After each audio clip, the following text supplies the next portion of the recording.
स्मृति को पाथेय बनाने से कवि का क्या आशय है? ये प्रश्न मैं आपका क्लास 10th की हिंदी से ले रहा हूँ और बहुत ही महत्वपूर्ण है। एनसीईआरटी जो बुक है आपकी, उस बुक से मैं ले रहा हूँ और एग्जाम में काफी हद तक आपको देखने को मिलेगा। चलिए देखिए, सबसे पहले तो आप स्मृति का मतलब समझिए। स्मृति का मतलब होता है स्मृति का मतलब होता है जो अपनी यादगार होती है ना, उसे अपन कहते हैं स्मृति। ठीक है, यादगार को, भले वो दुख भरी हो, ठीक है, खुशी भरी हो।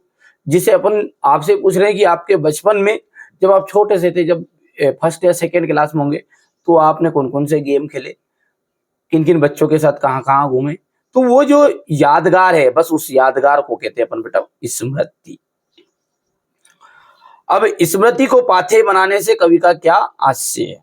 ठीक है, तो कवि प्रसाद जी के दुख भरे जीवन में कुछ स्मृतियां ऐसी रही है जो उन्हें ताकत देती है। दुख भरी भले ही थी, लेकिन वो उन्हें प्रेरणा देती है, ऊर्जा देती है, जीवंतता प्रदान करती रही, यानी कि जीने के लिए, ठीक है, प्रेरित करती रही।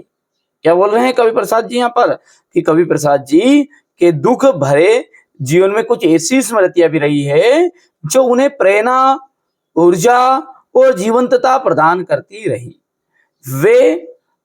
वे उन्हें उजागर नहीं करना चाहते, मतलब उन स्मृतियों को वो क्या नहीं करना चाहते, अपनी वे जो स्मृतियां है वो संपत्ति की तरह रही, पैसे की तरह रही, गुप्त, यानी कि उन्हें वो बताना नहीं चाहते।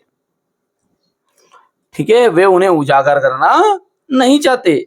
जो पीढ़ी के साथ मधुर रातें व्यतीत किए, जो उनकी प्रियतमा मधुर चांदनी रातों की, ठीक, वो खिलाकर हंसने वाली उन मीठी बातों की है ना, वो आपको उसमें वही है यहाँ पर। वे उजागर उसे नहीं करना चाहते कि जो उनने पीढ़ी के साथ अपनी मधुर रातें व्यतीत की, जिसमें उन्होंने खिलखिलाकर हंसते हुए वार्तालाप किया।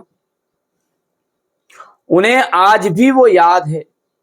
ऐसी यादें ही उनके भावी जीवन का पाथेय सहारा है। ठीक है, तो यहां पर हो जाएगा, ये बहुत ही सिंपल है कि स्मृति को पाथेय बनाने से कवि का क्या आशय है।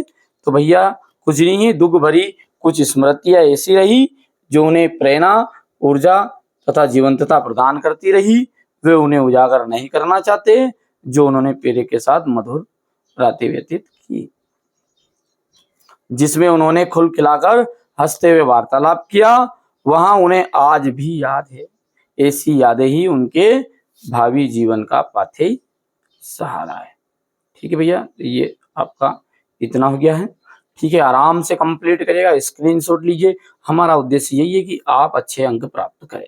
ठीक है, चाहे कोई से क्वेश्चन हो, देख लीजिएगा, भले व्याकरण से संबंधित प्रश्न, कैसे प्रश्न आते हैं जो आपके सिलेबस में ही है, वही चीजें मैं आपको बताऊंगा। फालतू चीजें अपन नहीं पढ़ेंगे, ठीक है, ताकि हमारे बच्चों को टॉपर बनने से कोई नहीं रोक सकता है। चलिए, तो मिलते हैं अगले वीडियो में।